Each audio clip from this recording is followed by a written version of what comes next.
no versículo 1,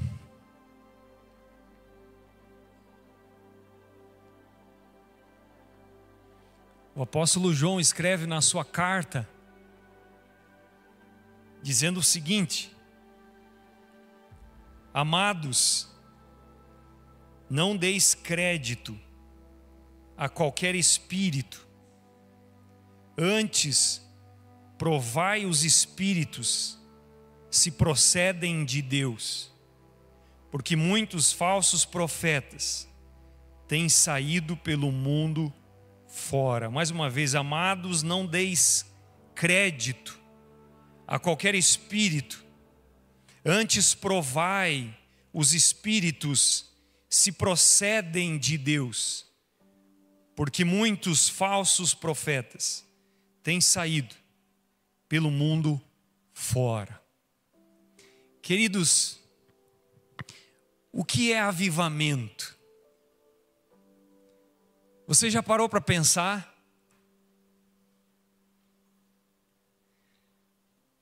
Avivamento é um derramar do Espírito Santo sobre a igreja. Um derramar com poder. E o que é que acontece? Pessoas que criam em Cristo, pessoas que tentavam viver da melhor maneira a sua vida cristã, pessoas que já experimentavam uma certa certeza da sua salvação, de que são filhas de Deus, de repente, o Espírito de Deus é derramado sobre elas, e o que é que acontece? Acontece algo novo, acontece algo vivo, um novo vigor, uma nova certeza, que a pessoa não tinha antes, uma compreensão mais viva das verdades, mais profundas. Isso pode acontecer com um indivíduo isoladamente, o Espírito Santo visitar, e nós chamamos isso de batismo com o Espírito Santo. Mas isso também pode acontecer de maneira coletiva, quando o Espírito é derramado sobre um grupo, quando várias pessoas são batizadas com o Espírito Santo ao mesmo tempo. E nós chamamos isso de avivamento. E hoje nós estamos começando uma nova série de mensagens para falar a respeito do Espírito Santo.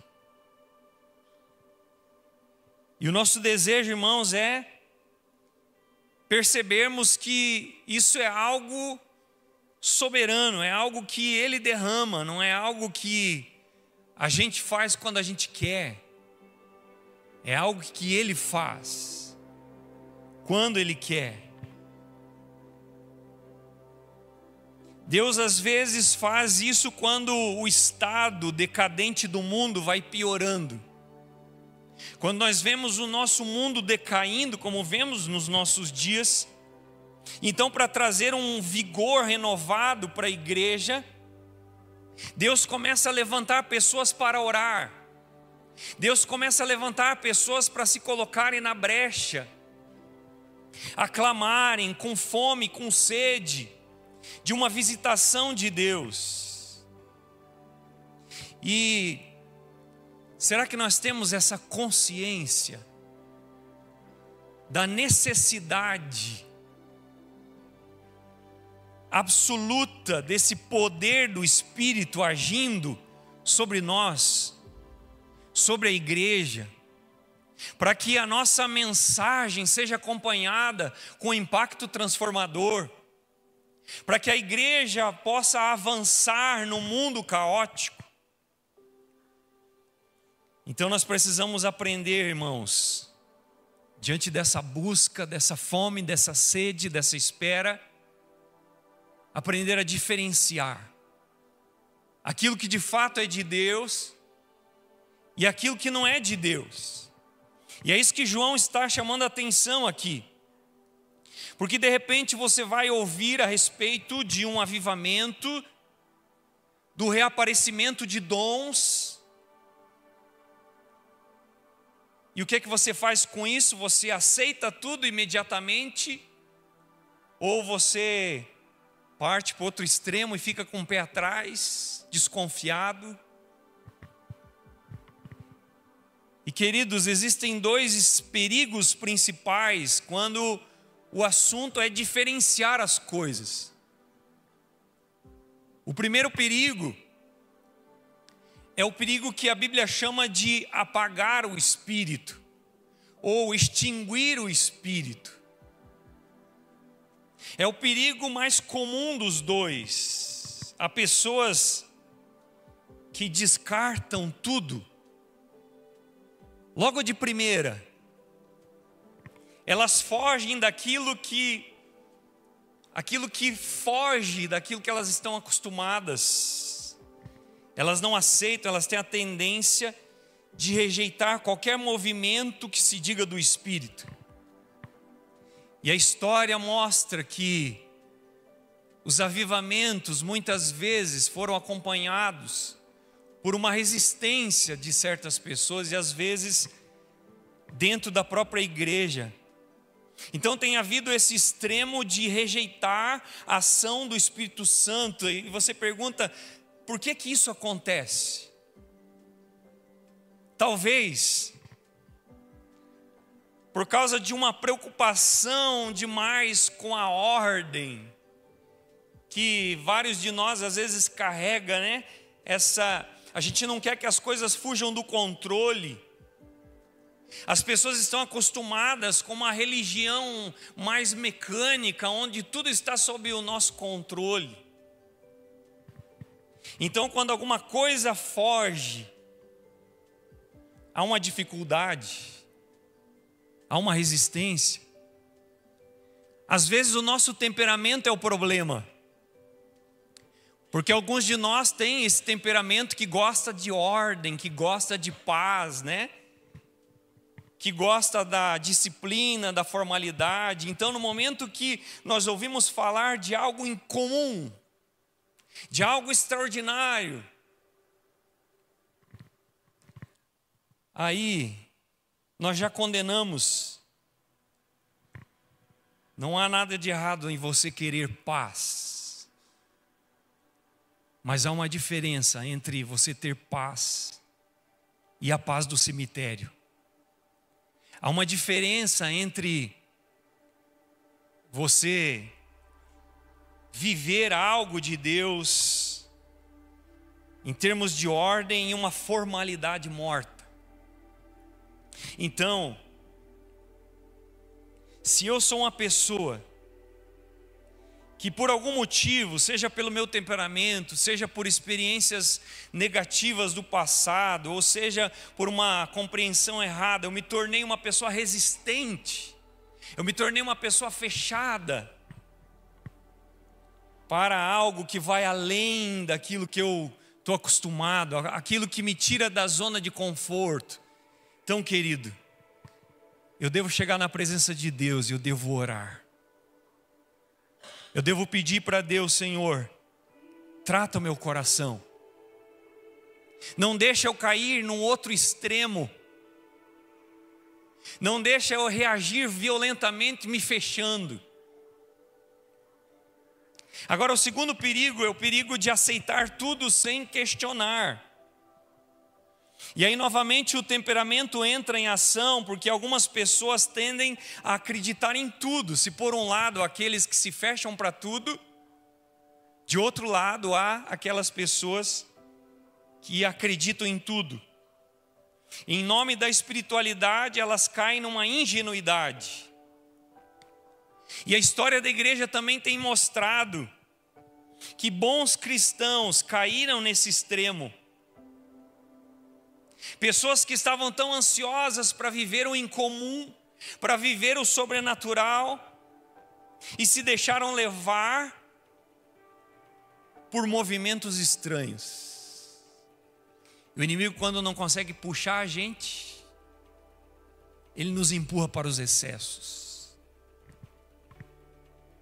Então nós precisamos vigiar, conhecer a nós mesmos o nosso temperamento, para não cair nem no extremo de ser fechado para as coisas que nós não entendemos, como também para não nos deixar levar por elas sem critério nenhum.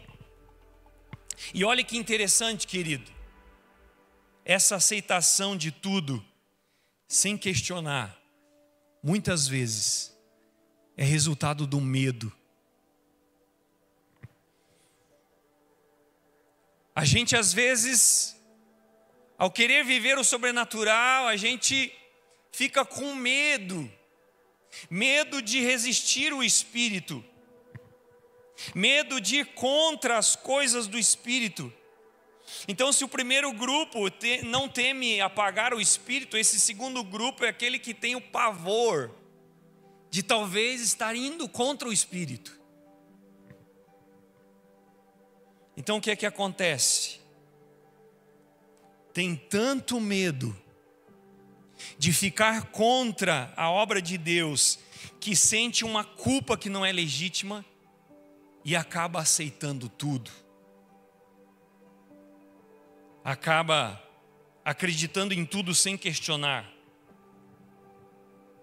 Isso acaba levando a colhermos um fogo estranho, em nome do avivamento. E a Bíblia e a história da igreja mostram que esse perigo do fogo estranho, de espíritos malignos, imitando o Espírito Santo, imitando o que o Espírito Santo faz, muitas vezes tem causado destruição nas igrejas.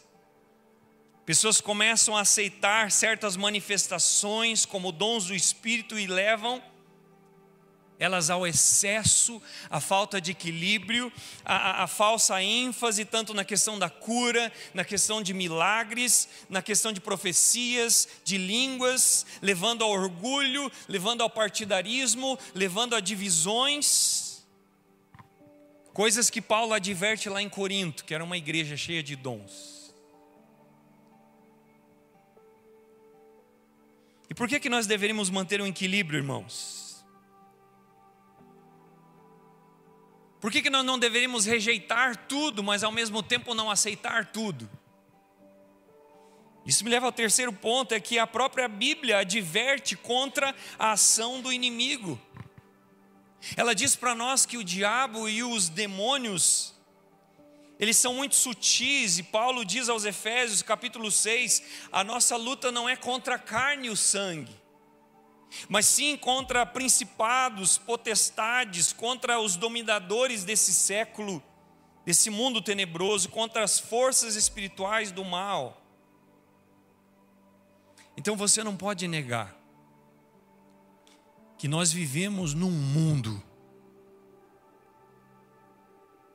espiritual.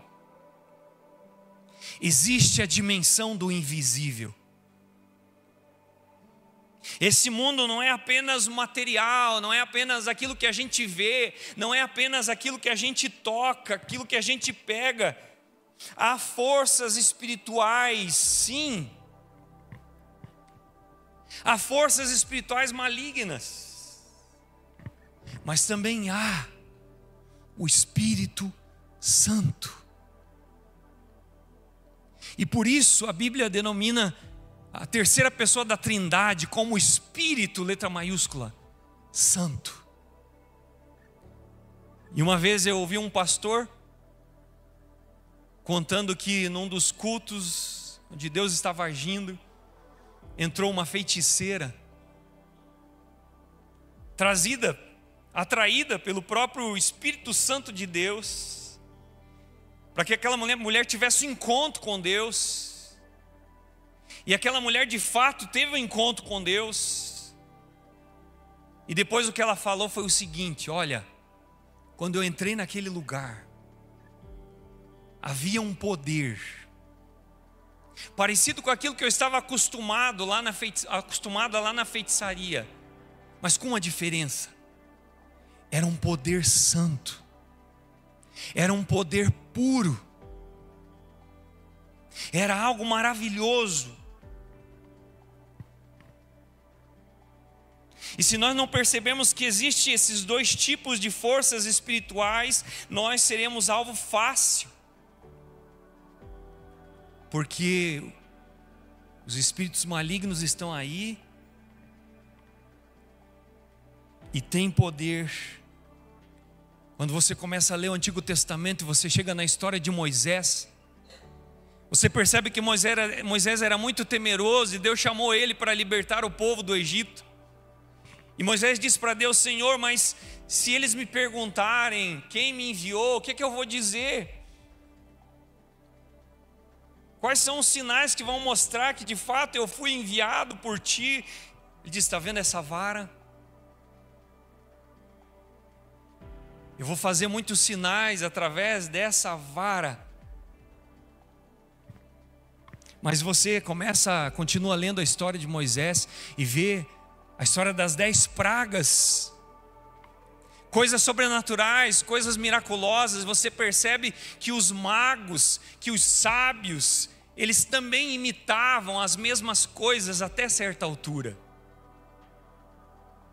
Não era só Deus que fazia os sinais por intermédio de Moisés, os magos também faziam. Então as coisas não são tão simples.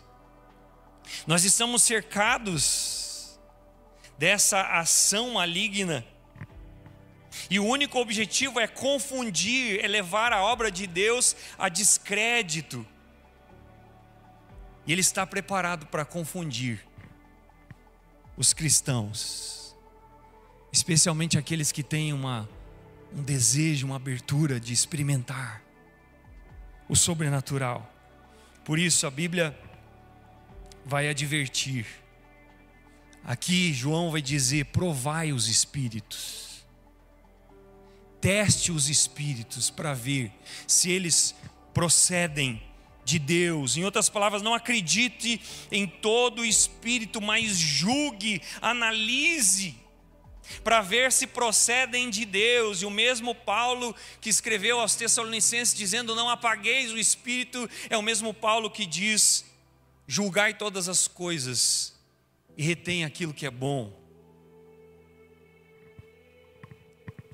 A história da igreja ilustra bem essas coisas, irmãos. No decorrer dos séculos você vai descobrindo, que até mesmo na igreja católica romana, ela começou a reivindicar certos sinais, certos milagres, milagres intermináveis, curas, geralmente em conexão com relíquias, Então se dizia que o suposto osso de Pedro tinha qualidade milagrosa. E esses milagres foram generalizados, e hoje isso também acontece. Se você já teve a oportunidade de ir lá para Aparecida do Norte, você vê muitas coisas tentando trazer provas de que houveram sinais, milagres, curas. Mas também entre os evangélicos não é diferente. Quando você olha a história da igreja entre os anos 1792 e 1834, houve um homem chamado Edward Irving, na Inglaterra. Um homem de personalidade, um homem de boa aparência, um homem que se tornou popular. E ele alegava que os dons do Espírito Santo estavam sendo renovados sobre o seu ministério. E um companheiro de ministério dele dizia estar recebendo mensagens diretas da parte de Deus. E ele chegou a afirmar que o Espírito de Deus falou para ele que ele deveria largar a esposa, que ele deveria largar a família, largar a profissão, para entregar essas mensagens para as pessoas. Ele estava entendendo que ele deveria entrar em audiências com juízes e entregar essas mensagens nos tribunais, essas mensagens do Espírito. Mas esse homem recebeu profecias detalhadas que não se cumpriram.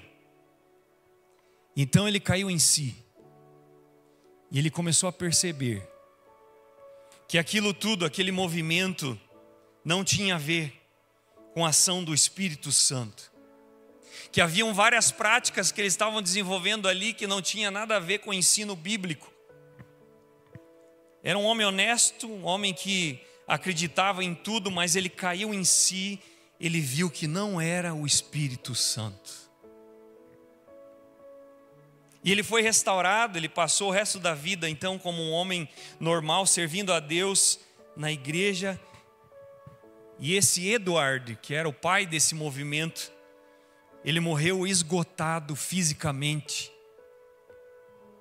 E aquele movimento terminou em nada. Queridos, todas essas pessoas estavam envolvidas com muita sinceridade. Elas acreditavam que as coisas que experimentavam eram o Espírito. E hoje não é diferente. Quando você olha pela internet algumas aberrações no mundo evangélico, não me entenda mal, querido. Eu não estou dizendo com isso para deixar de acreditar no sobrenatural. Existe uma ação genuína do Espírito Santo, sim. Existe batismo com o Espírito Santo, sim.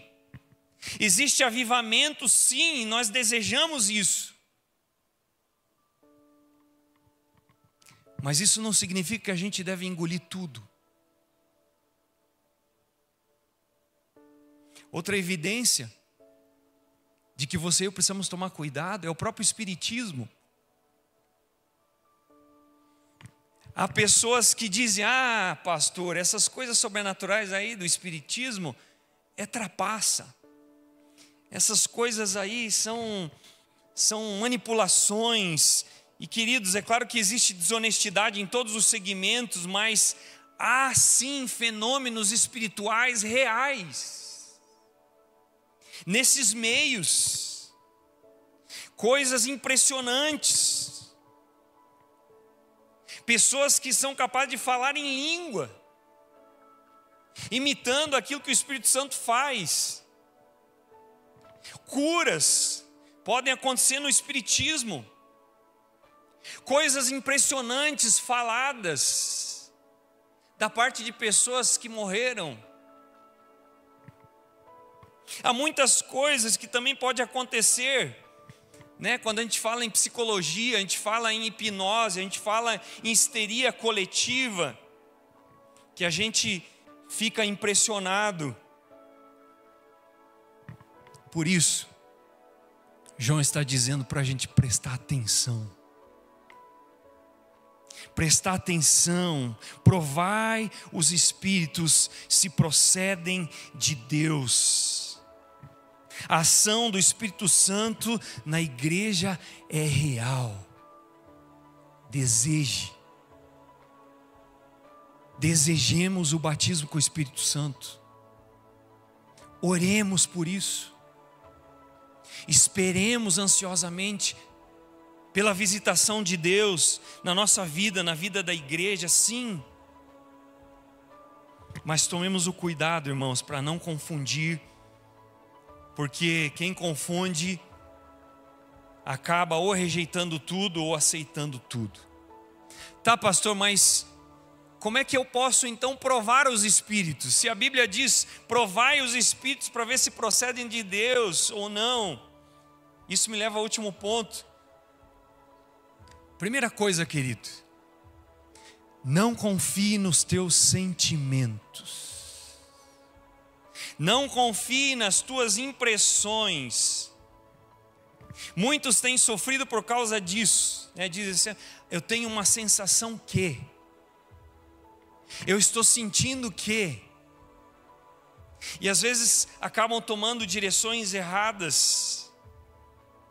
Não descarte completamente as emoções, elas são importantes, mas não fique só nelas, porque o inimigo usa as emoções para nos enganar.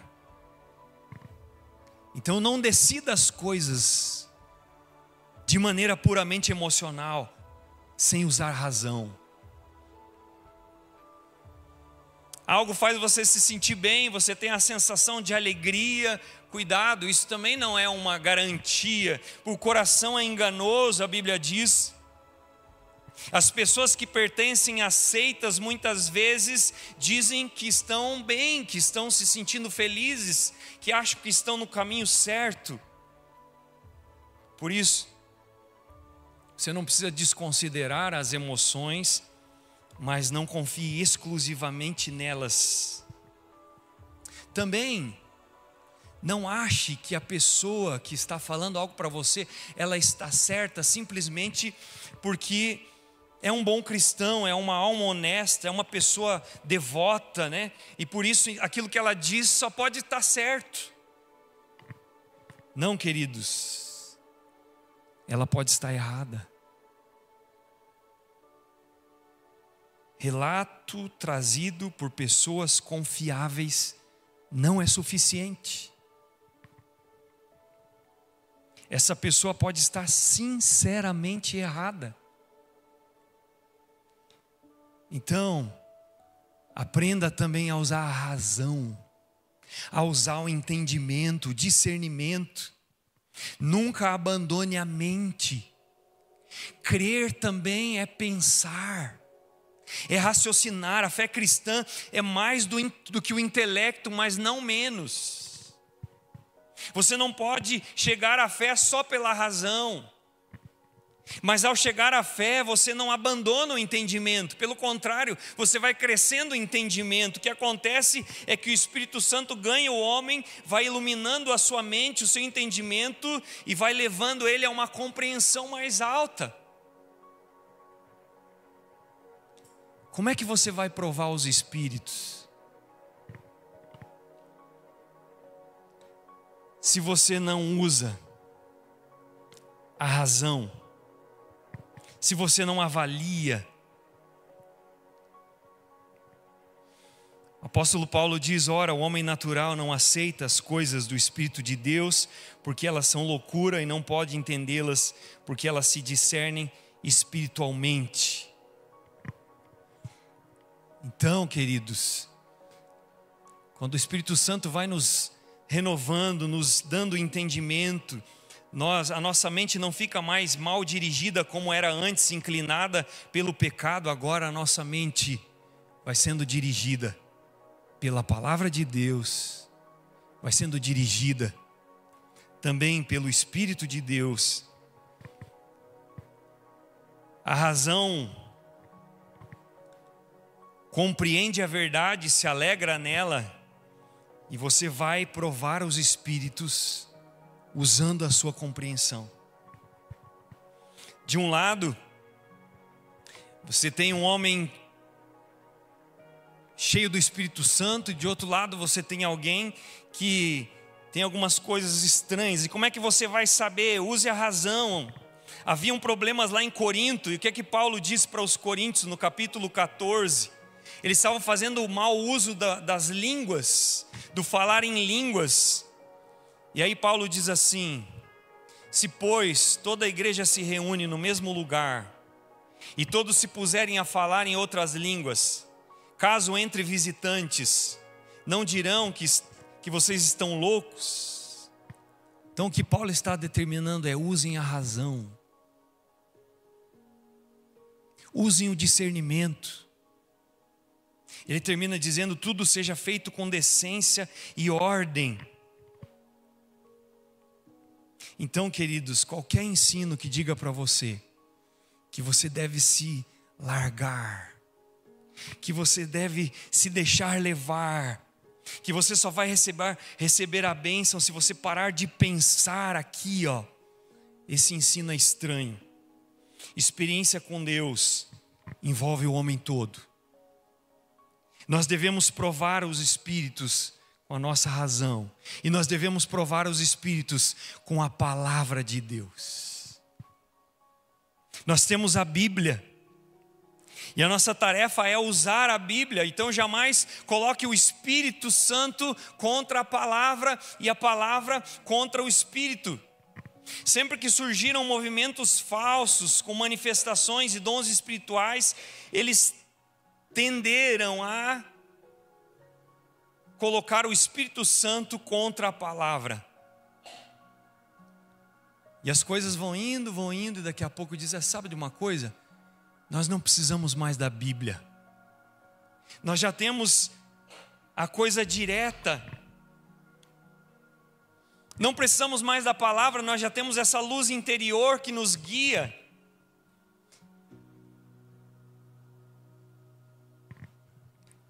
Quer provar se um movimento é do Espírito de Deus ou não? Pergunte: qual é o lugar da Bíblia? Qual é o lugar que se dá para a Bíblia? Quer saber se você não está se deixando levar para um lado perigoso? Pergunte sinceramente para o seu coração: qual é o lugar que a Bíblia tem ocupado na minha vida? Toda a verdade que nós precisamos está na Bíblia, é Espírito e palavra. É Espírito sobre a palavra. É Espírito em nós para lermos a palavra. É o Espírito apontando para a palavra que é Cristo. Cristo é a própria palavra viva de Deus, a palavra encarnada. Então, querido, eu estou concluindo.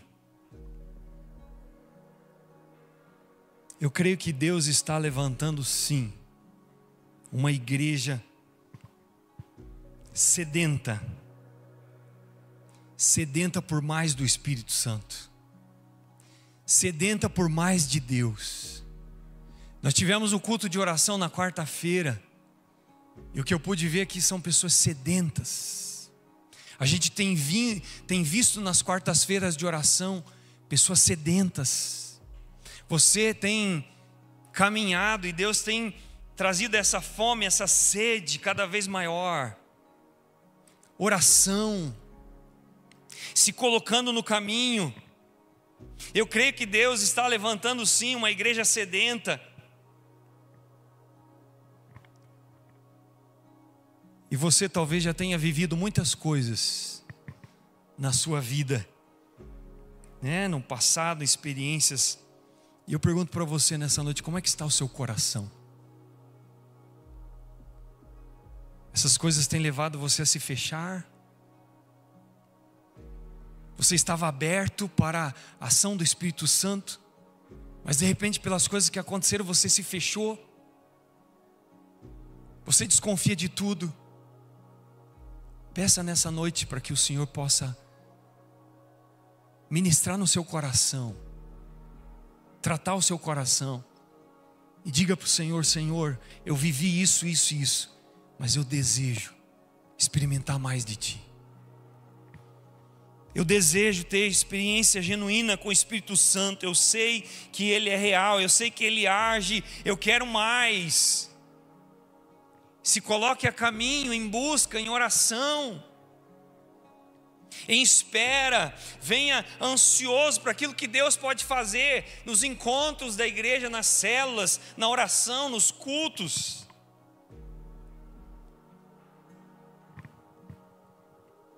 Ou talvez você é uma pessoa que tem desejado experimentar, mas não tem tanto critério. Deixa o Senhor ministrar no seu coração nessa noite, para que você tenha os critérios, para que você possa ter uma busca correta, bem direcionada. Mas que seja o seu desejo: sim, Senhor, eu quero. Eu sei que há muitas coisas falsas, eu sei que há muitas falsificações, eu não quero entrar por nenhuma delas, mas eu sei que existe aquilo que é genuíno, aquilo que é real, aquilo que é verdadeiro.